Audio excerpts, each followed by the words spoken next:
This conference will now be recorded. We will learn in memory and merit of Chava Bar Gershon, and please send Trudy our very best, We'll our do that. Thank you. warmest wishes. Okay, Thank you so was this a much. protracted illness and was expected? Yeah, for maybe 2 months. Yeah. Yeah, kind of like choose your poison. Doesn't And make it she any was better. she was 90 years old. Yeah. Yeah. Wasn't easy, but what can you Okay. do? Was she living close to you guys there in Milwaukee? Well, she was about a 2 hour drive away, 2.5 hours, and we ironically convinced her to move into an independent living home, but that was at that moment when she got very sick, and so she never was able to really To do that. enjoy any aspect of independence. So she had 24/7 care from the day she moved in. Uh-huh. Yeah. All right. Okay. So again, Leah Bat Gershon, did we say? Chava. Chava Bat Gershon. Yeah. Okay. Thank you. Okay, so we are picking up over here.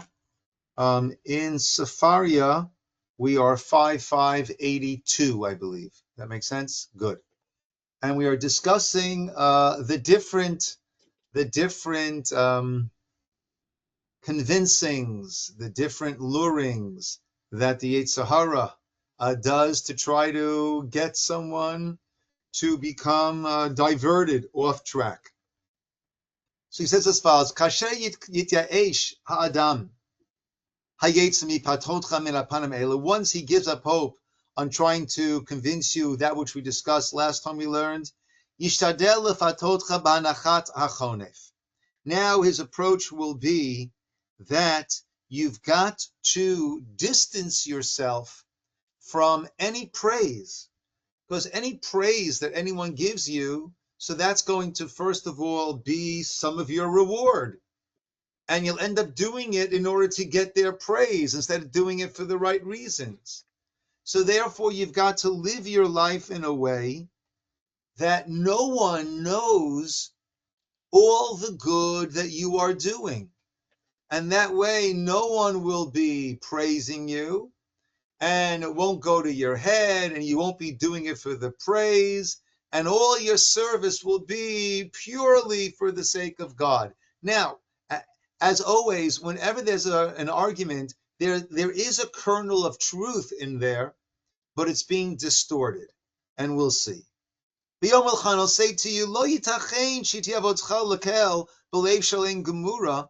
You can't possibly be serving God in a full-hearted manner ad shetirchak hachonef mimcha miyutov rubo, until you will remove from yourself any praise and any sense of doing it for these ulterior motives, right? In any degree whatsoever.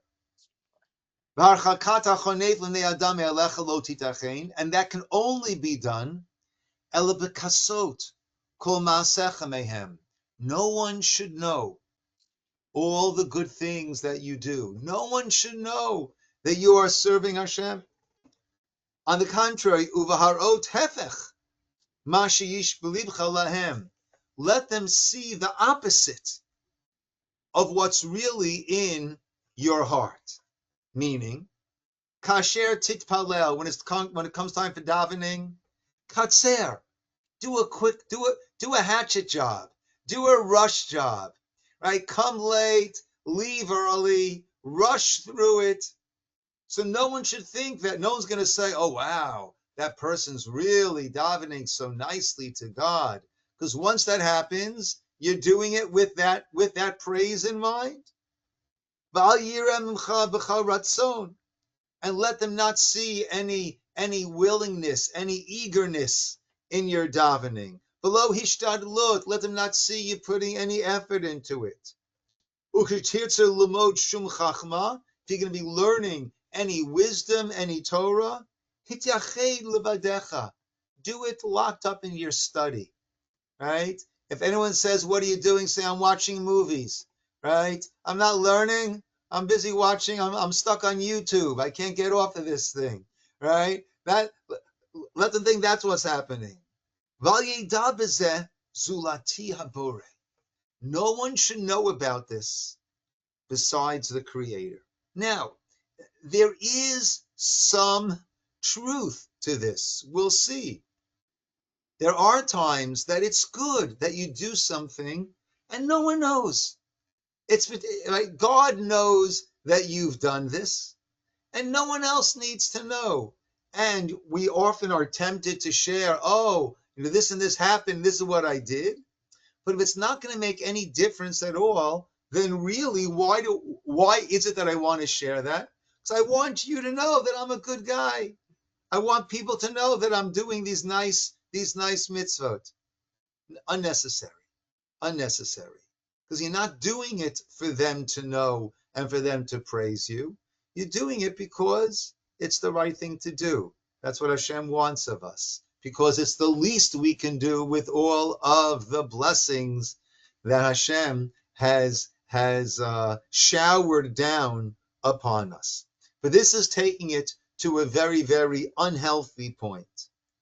Val tireh b'cha shum midah tova.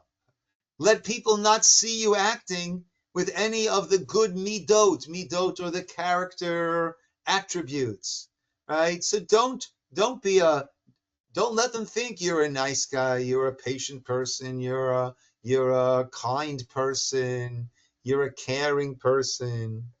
Verah atzla. Let them think that you're a lazy guy or girl. Va'kveidut. You're heavy. HaMaseh avodah. When it comes to any mitzvah, oh gosh, it's like, the inertia takes over. You can't move this guy. Kedei shelo yetzei lecha b'shem, lest people will speak well about you. You'll have a good name. The tafschit scharcha. And once that happens, what's happening? You're going to be losing out on your reward. You're getting your reward right here in this world.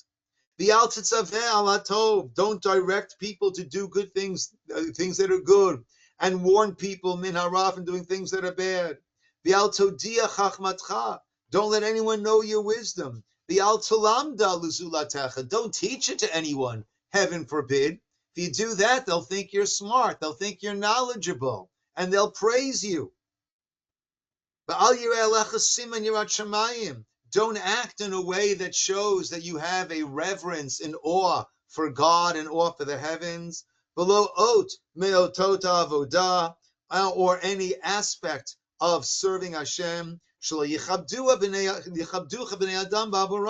Once again, lest people will start to praise you. And now, and what you really then need to do in order to make this really, really complete,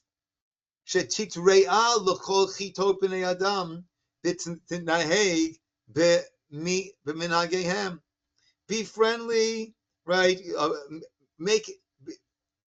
Become close friends with all groups, even those who are very against serving God, and act like them. Right? And follow in their pathways, in their ways. Sometimes what you say is true, sometimes it's just a joke. Don't be so careful to stay away from anything that is dishonest. You can swear. Here doesn't mean like swearing like cursing, right? It means you could take an oath and do this. And hang out with them. B'machel, eat what they're eating.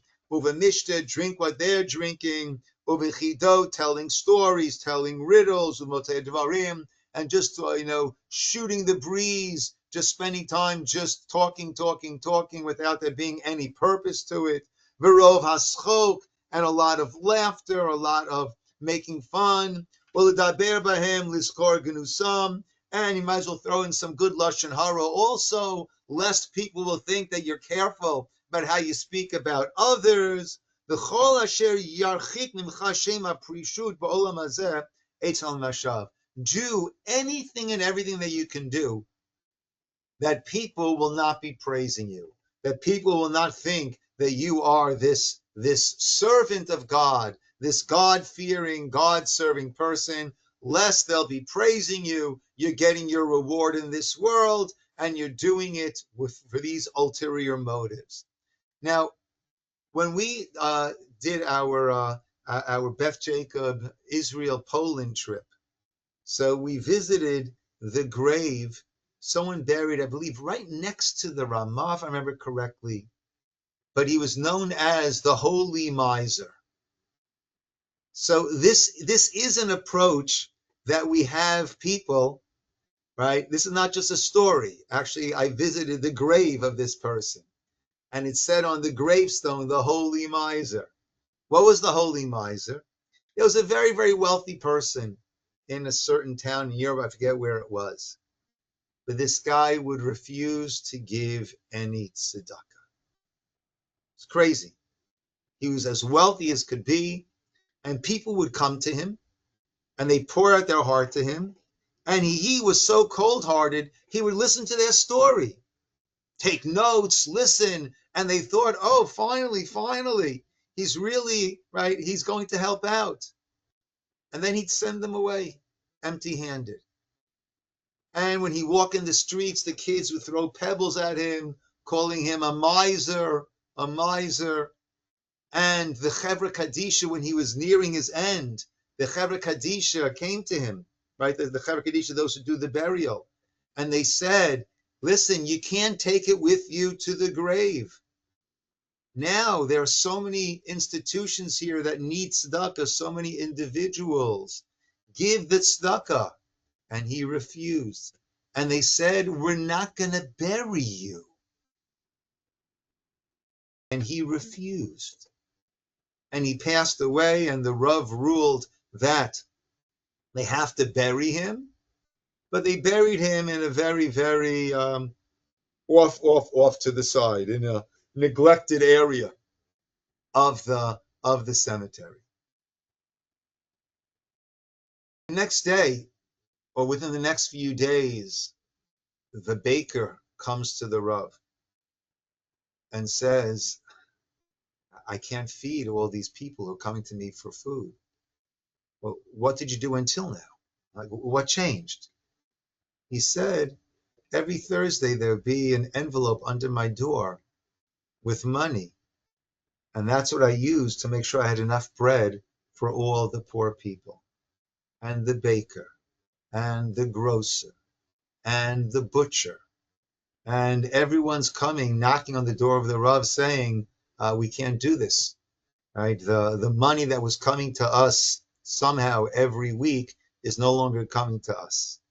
And it became very quickly apparent that this miser was the one who was keeping the whole town afloat, supporting all of the different institutions there and allowing them, hi Carol, enabling them to give out food to whoever needed.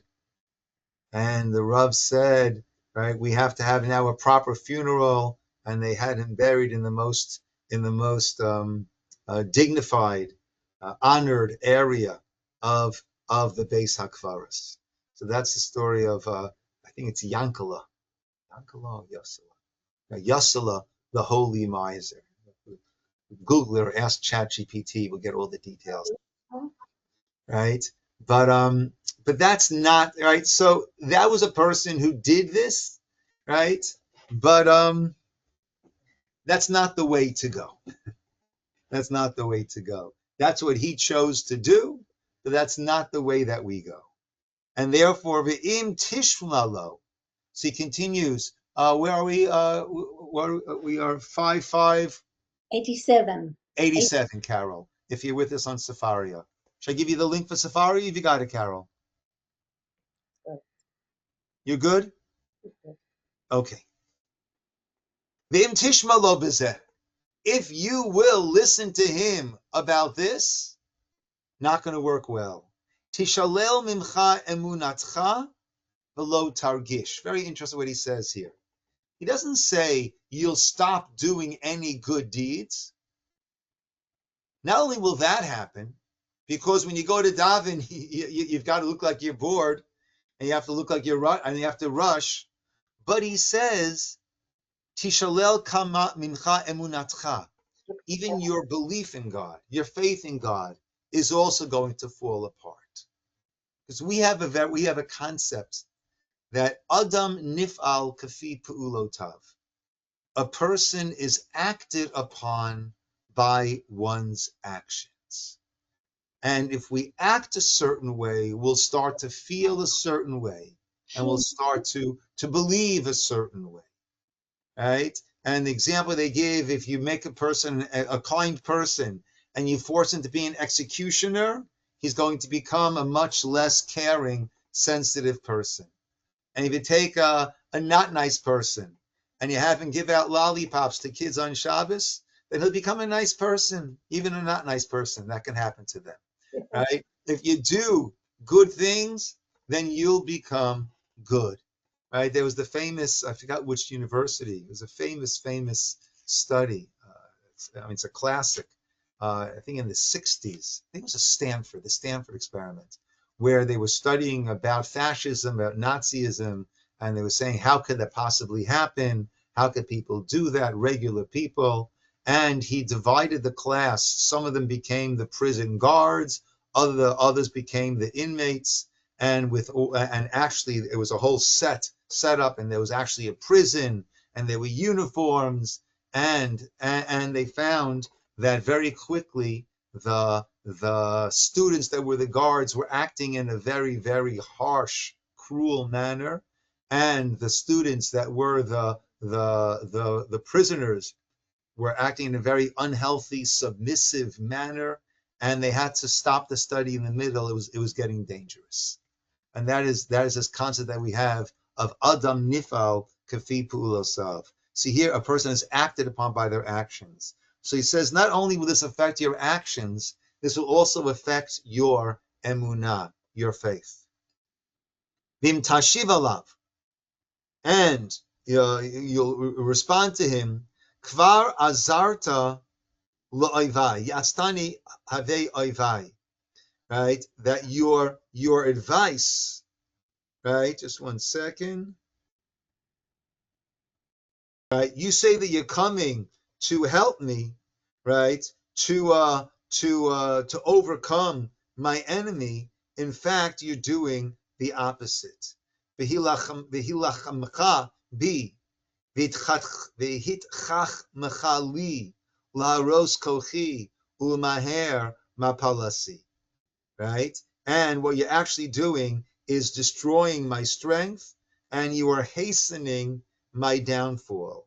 Heich evrach min ha'esh ha'ktana. You're having me running away from that small fire that some people might be praising me, and you have me running from that el ha'esh ha'gedola into a much greater fire.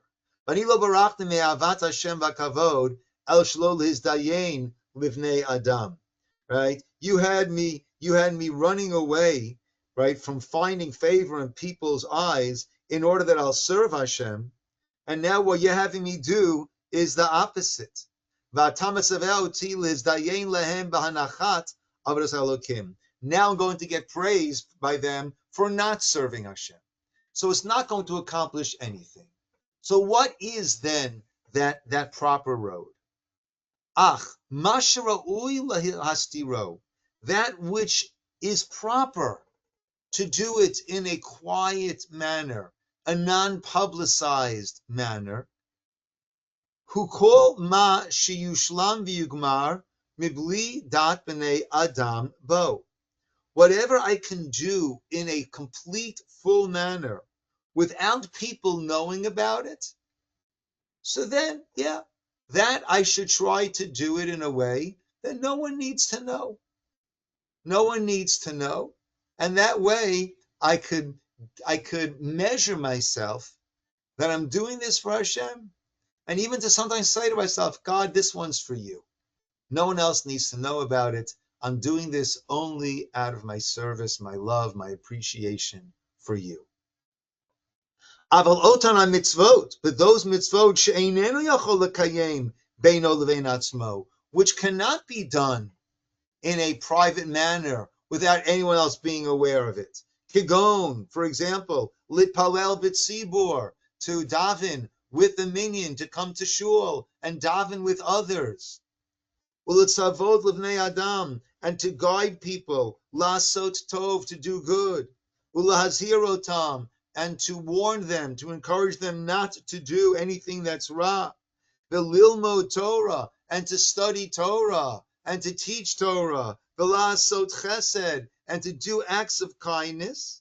Now, granted, if I could do it in a way that the person doesn't know who is the one who's giving it to them, beautiful. But if not, don't not do it. Do the things that have to involve others, and let that serve as an example. Mitzvot ela ein kol hatzdaka.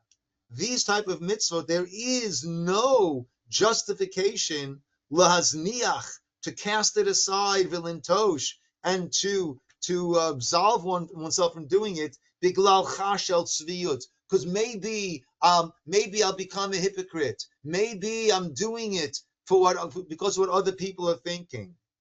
Rather, what I need to do, I need to fulfill it. I need to do it for the sake of heaven. Right? And if people will praise me because of that, or if people will honor me, that will not take away one iota from the reward that Hashem will give for that. Since I'm not doing it for that. And on the contrary, there's a famous pasuk. The pasuk says, "Hanistarot laHashem Elokeinu, v'aniglot lanu ulvanenu." The hidden things are for God, and that which is revealed, that's for us. And that pasuk is actually talking about a situation that if I don't know someone's doing something wrong, then it's not my responsibility. But if I do know and I have the ability to correct them, then I must get involved. But on another level, it's saying, Hanistarot, what I do privately, that Hashem knows, wonderful. But I have to set an example for my children and my grandchildren. I have to set an example for others. And therefore, vaniglot, that which is revealed, that is for others to see and to learn from. So it's good to do good things in a way that other people will often know about it. It's important to have those things that you reserve, just those things which will not be diminished at all if it's done in a private manner. Have some things that you do like that between you and God, but otherwise things that have to involve others for sure. But it's good to set an example. Sometimes people like to do things in a private manner, and I say, let other people know that you're doing it. That way you'll inspire others. You'll set an example for others. And that's also important. But we have to be honest with ourselves and be sure that we're not doing it for the praise. We're not doing it for the honor. Kvar nemar kishetasem maseh sheyodim bo bnei adam. And actually a way of measuring was given. And that is when you're doing something that people will know about. The tirtze la'amod al birur kavanatcha. And you want to know, you want to clarify, what is my real intent over here? B'chon nafshecha bo b'shnei panim. So you can test yourself. You can evaluate yourself b'shnei panim, in two ways. Number one, echa mehem. Teda, ma ata mekaveh b'masahu min hagmul, u'imi ata mekaveh oto. What are you hoping to gain from this? And from whom are you hoping to gain from this? What am I hoping to gain? From whom am I hoping to gain? Imin Elokim, if what you're hoping to gain and from whom you're hoping to gain is from God, hu shalem. That is perfect. That's beautiful. That's complete. The imi zulato, if whom I'm hoping to gain from and what I'm hoping to gain from this is from other people, that's einenu shalem. That's not quite where one should. That's not what we're aspiring to get to, right? Of course, we do have the general rule, mitok shelo lishma ba lishma, which means it's better to do something shelo lishma with mixed motives than to not do it at all. And that way you'll train yourself to do it, and hopefully you'll get to the point where you'll do it actually with purer motives, right? But to not do it at all, that's not going to gain at all. V'hasheni, and the second way to assess oneself, sheteda minafshecha, evaluate yourself. Sh'im hayita mityached, if I was here all alone, hayita oseha masahu al ininahu, would you be doing this in the same way if no one was watching, right? If you do it the same way when no one's watching, then that's beautiful. That means you're doing it for the right reasons.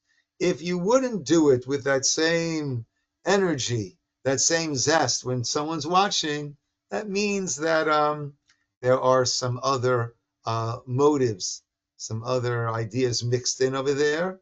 And once again, we should try to, it doesn't mean don't do it at all, but that's a way of assessing oneself and trying to elevate oneself.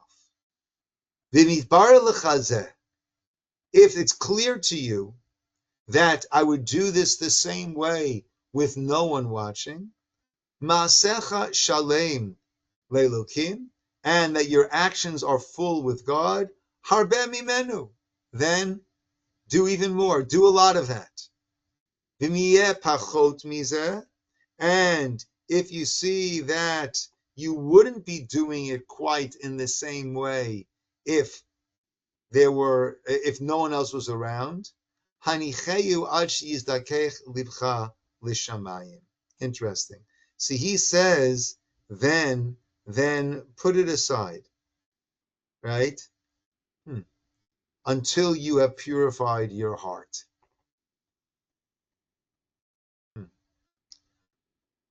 I don't know. I don't know if I'm so comfortable with that, right? I don't know if I'm so comfortable to not do it at all in that case.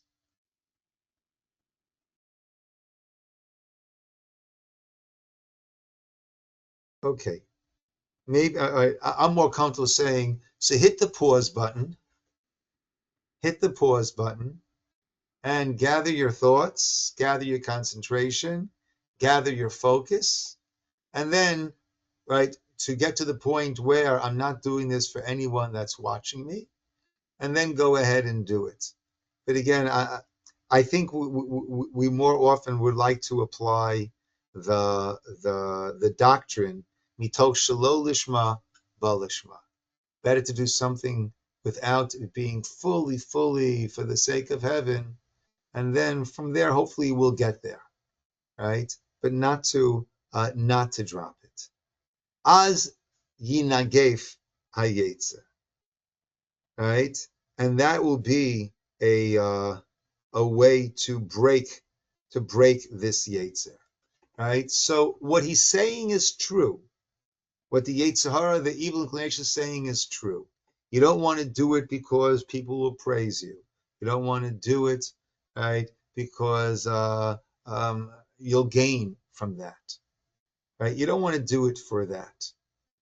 But that does not mean that you present yourself as this terrible person that doesn't do any kindness and doesn't do any mitzvot, right?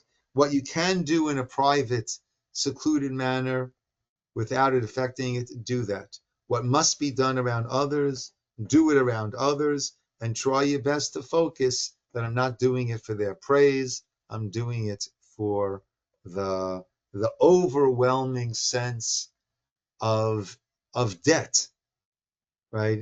Gratitude. There's a debt of gratitude.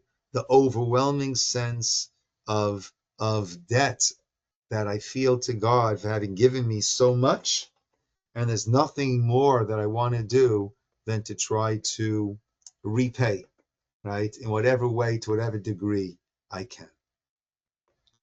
ואם לא ימצא יצר דרך לפתותך מהפנים האלה, יתחכם לך במשהו יותר דק מזה.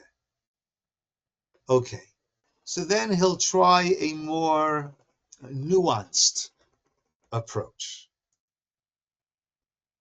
ודרך הגמול והעונש בעולם הזה ובעולם הבא. And that is when it comes to the gemul, to the results of our actions, both in this world, uba olam haba, and in the world to come. V'yomer lecha, and say to you, Hine anachnu mechasidei, Hine ata mechasidei abore miskulato. You're one of God's finest. You are one of the most righteous. You are a treasure. The kamocha ra'ui ligmol ha'olam hazeh v'haba.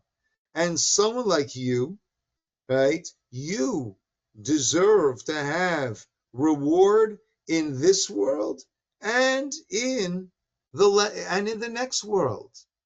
V'tzarich shetishtadel kafi yicholatcha, and you have to put all of your effort into serving Hashem in order that you will receive this reward. You'll have a good this world and a good world to come. Ulai tagia lazev masecha v'him mashechacha acharei avodas Elokim b'leiv tov uvesimcha rabba. And right, put all your effort into this in order that perhaps you'll receive the reward for all your good acts, both in this world and in the next world, because you were so devoted towards serving Hashem.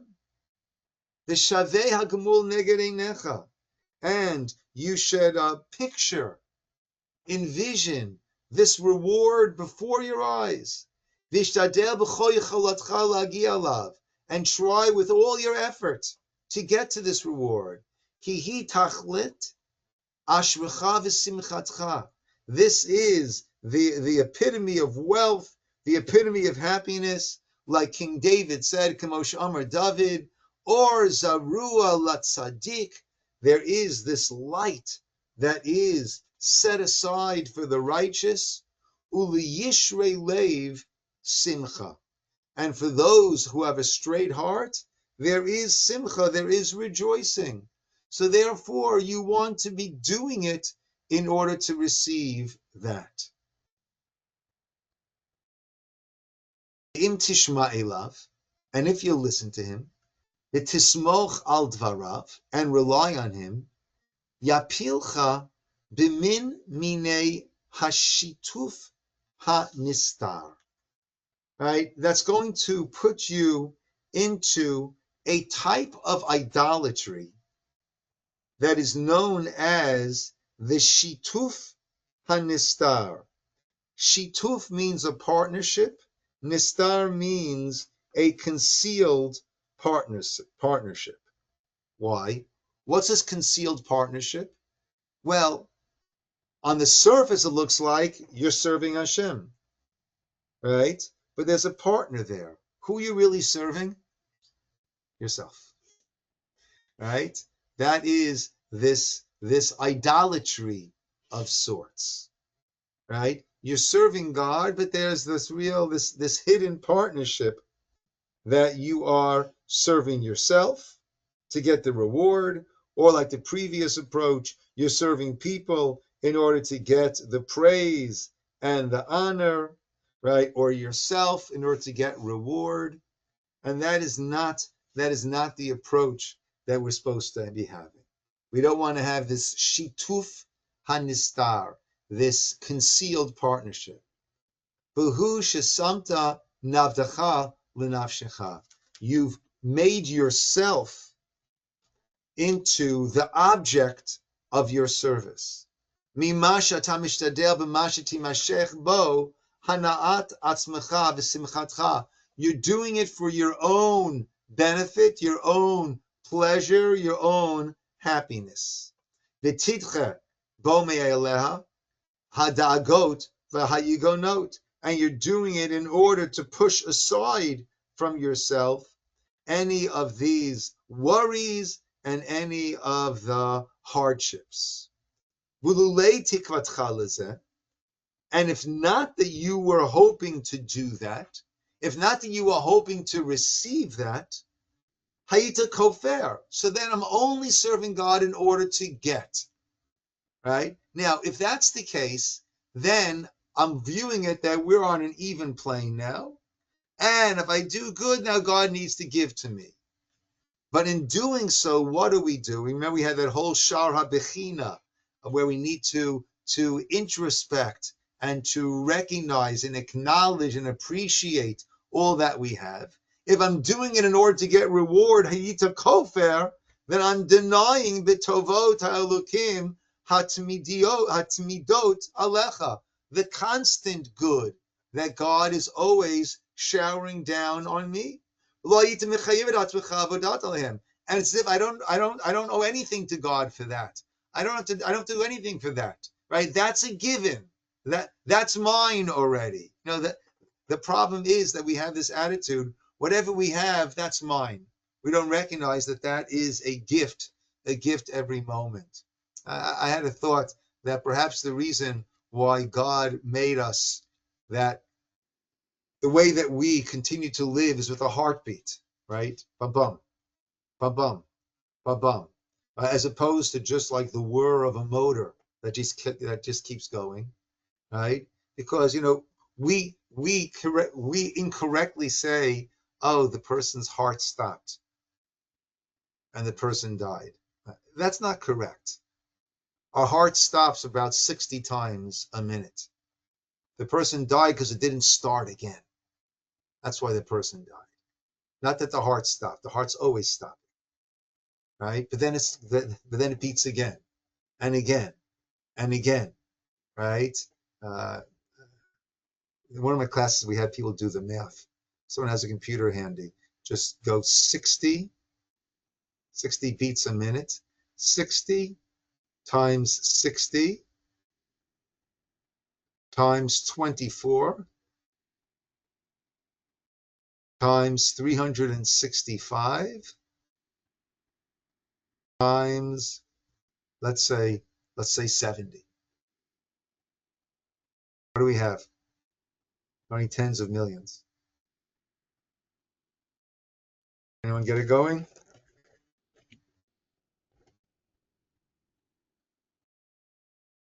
Second.